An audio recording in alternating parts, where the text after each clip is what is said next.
Rotary ಸಂಸ್ಥೆಯ ಮೂಲಕ ಕಣಿವೆಯ ಹಕ್ಕೆ ಗ್ರಾಮದಲ್ಲಿ ನೂತನವಾಗಿ ನಿರ್ಮಿಸಿರುವ ಬಸ್ ತಂಗುದಾಣ ಉದ್ಘಾಟಿಸಿ ಡಾಕ್ಟರ್ ಮಂತರ್ಗೌಡ ಅವರು ಮಾತನಾಡಿದರು. ಸರ್ಕಾರದ ಜೊತೆಯಲ್ಲಿ ಸಂಘ ಸಂಸ್ಥೆಗಳು ಕೂಡ ಸಮಾಜದ ಅಭಿವೃದ್ಧಿಯಲ್ಲಿ ಕೈಜೋಡಿಸುತ್ತಿರುವ ಕಾರಣ ಜನಸಾಮಾನ್ಯರಿಗೆ ಅನುಕೂಲಕರ ವಾತಾವರಣ ನಿರ್ಮಾಣಗೊಳ್ಳುತ್ತಿದೆ. ಸೇವೆಗೆ ಹೆಸರಾದ ರೋಟರಿಯ 10 ಹಲವು ಸಾಮಾಜಿಕ ಯೋಜನೆಗಳು ಸದಾ ಸ್ಮರಣೀಯ ಎಂದರು. ಕುಶಾಲನಗರ ತಾಲೂಕಿನ ನೂತನ ಬಸ್ ಡಿಪೋ ಚಾಲನೆ ಬಳಿಕ ಸಹಜವಾಗಿ ಬಸ್ ರೂಟ್ ಹೆಚ್ಚಾಗಲಿದೆ. ಈ ಸಂದರ್ಭ ಹೆಚ್ಚಿನ ಬಸ್ ತಂಗುದಾಣಗಳು ಬೇಕಾಗುತ್ತದೆ. ಈಗಾಗಲೇ ಕಣಿವೆಯಲ್ಲಿ ಕೂಡ ನಿರ್ಮಾಣಕ್ಕೆ ಅನುದಾನ ಒದಗಿಸಲಾಗಿದೆ. ಸರ್ಕಾರದ ಶಕ್ತಿ ಯೋಜನೆ ಮನೆ ಮಾತಾಗಿದ್ದು ಮತ್ತಷ್ಟು ಇದರ ಸದ್ಬಳಕೆ ಆಗಬೇಕಿದೆ.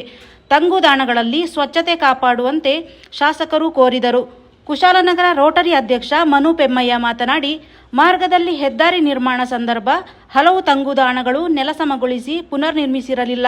ಇದರಿಂದಾಗಿ ವಿದ್ಯಾರ್ಥಿಗಳಿಗೂ ಪ್ರಯಾಣಿಕರಿಗೂ ಅನಾನುಕೂಲ ಎದುರಿಸುವಂತಾಗಿದ್ದು, ರೋಟರಿ ಸುವರ್ಣ ಮಹೋತ್ಸವದ ಸಂಭ್ರಮಾಚರಣೆಗೆ ಸಜ್ಜಾಗುತ್ತಿದೆ. ಅದರ ಅಂಗವಾಗಿ ನಮಗೆ ಬಂದ ಮನವಿ ಪರಿಶೀಲಿಸಿ ಇಲ್ಲಿ ಬಸ್ ತಂಗುದಾಣದ ಅವಶ್ಯಕತೆ ಮನಗಂಡು ಕಾಮಗಾರಿಗೆ ಚಾಲನೆ ನೀಡಿ ಇಂದು ನೂತನ ತಂಗುದಾಣ ಉದ್ಘಾಟಿಸಲಾಗಿದೆ ಎಂದು ತಿಳಿಸಿದರು. ಇದೇ ಸಂದರ್ಭ ಕುಶಾಲನಗರದ ಗ್ಯಾರಂಟಿ ಯೋಜನೆಗಳ ಅನುಷ್ಠಾನ ಸಮಿತಿ ಅಧ್ಯಕ್ಷ ವಿಪಿ ಶಶಿಧರ್, ಹೆಬ್ಬಾಲೆ ಗ್ರಾಮ ಪಂಚಾಯಿತಿ ಉಪಾಧ್ಯಕ್ಷೆ ಲತಾ, ಜಿಲ್ಲಾ ಪಂಚಾಯಿತಿ ಮಾಜಿ ಅಧ್ಯಕ್ಷ ಎಚ್ಎಸ್ ಅಶೋಕ್, ಕೆಪಿಸಿಸಿ ಸಂಯೋಜಕ ನಟೇಶ್ ಗೌಡ, ಎಚ್ ಶಿವರಾಮೇಗೌಡರ, ಕರವೇ ಜಿಲ್ಲಾಧ್ಯಕ್ಷ doctor BA Dinesh Shetty, Rotary ಕಾರ್ಯದರ್ಶಿ ಮಂಜುನಾಥ್, ಸಾಮಾಜಿಕ ಹೋರಾಟಗಾರ ಮೋಹನ್, ಕೂಡಿಗೆ ಗ್ರಾಮ ಪಂಚಾಯಿತಿ ಸದಸ್ಯ ಅನಂತ್, ಹೆಬ್ಬಾಲೆ ಮುಖಂಡ ರಾಜಶೇಖರ್, ರೋಟರಿ ಪ್ರಮುಖರಾದ Ullas Krishna, S K Satish, Shobha Satish, Hari A Shetty, Aarti Shetty, K S Rajashekar, Mahesh Nalawad, Jacob, D V Ravi,